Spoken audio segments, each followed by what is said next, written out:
बना हुआ है वहीं पर हम लोग खाना बनाते हैं। सासू माँ, हम लोग भी मिट्टी के चूल्हे पर ही खाना बनाते थे। बताइए क्या बनाना है खाने में? बहू, ऐसा कर सबके लिए चार चार रोटी बना ले। मैं तब तक प्याज काट लेती हूँ। तभी वहां पर पायल की ननद मोहिनी आ गई। माँ, आज भाभी पहली बार हमारे घर आई है। हम उन्हें प्याज रोटी खिलाएंगे। अब क्या कर सकते हैं बेटा। मोहन घर के बाहर से उनकी ये सब बातें सुन रहा था। उसकी आंखों से आंसू छलक रहे थे।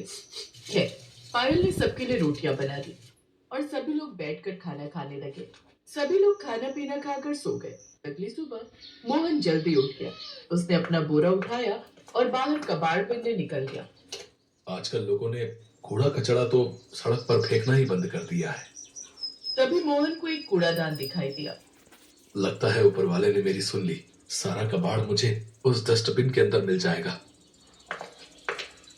जिसमें खाने का ढेर सारा सामान पड़ा हुआ था।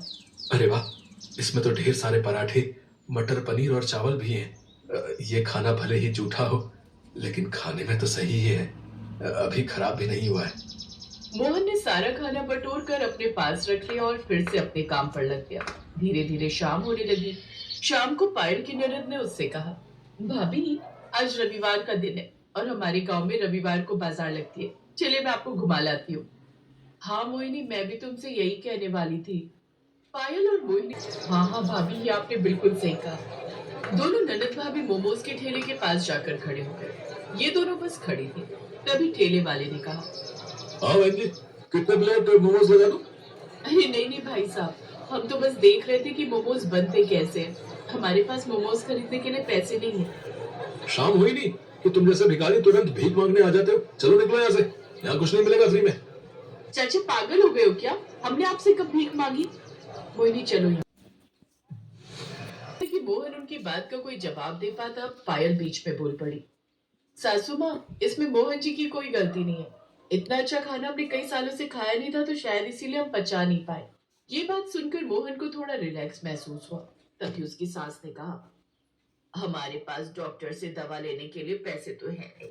ऐसा करो, गर्म पानी में थोड़ी सी लौंग, थोड़ा सा काला नमक डालकर पी लो सब लोग। पेट सही हो जाएगा। ये दादी माँ का नुस्खा है।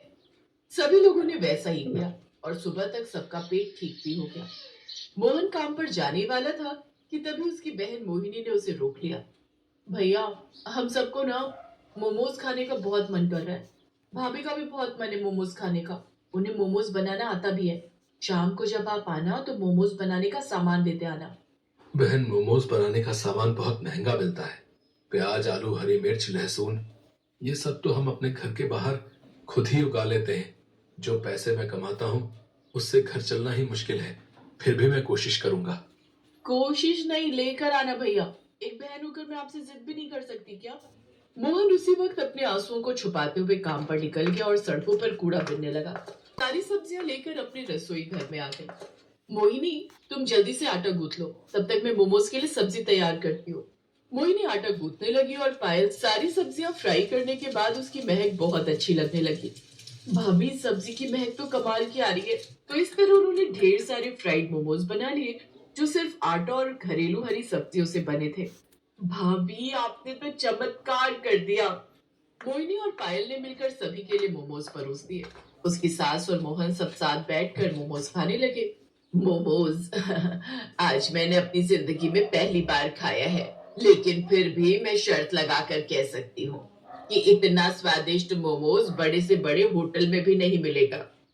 हाँ पायल, तुम दोनों ने तो कमाल कर दिया। अगर इसका स्वाद इतना ही अच्छा है तो क्यों ना हम घर के बाहर सब्जी वाले देसी मोमोज बेचें?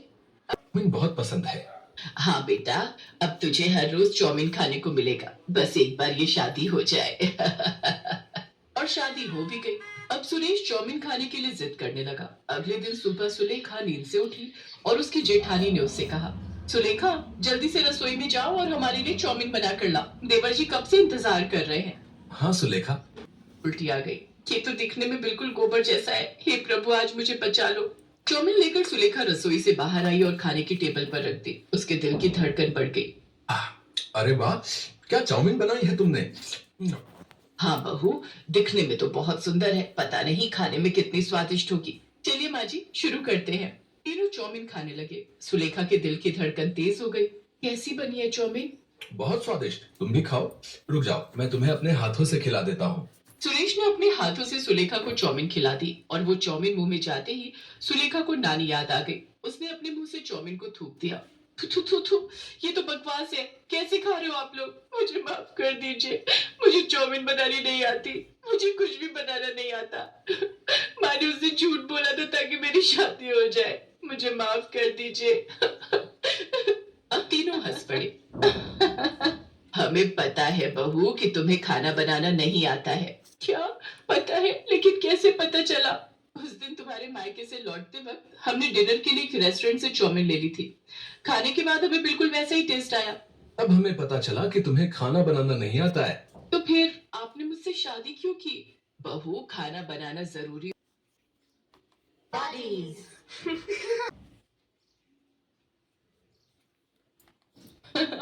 चलो सुलेखा, मैं तुम्हें सिखाऊंगी। सावित्री सुलेखा को खाना बनाना सिखाने लगी। कुछ ही दिनों में सुलेखा खाना बनाने में माहिर हो गई। सभी उससे बहुत प्यार करने लगे। वो बहुत स्वादिष्ट चाउमीन बनाने लगी और खुशी खुशी सबके साथ रहने लगी।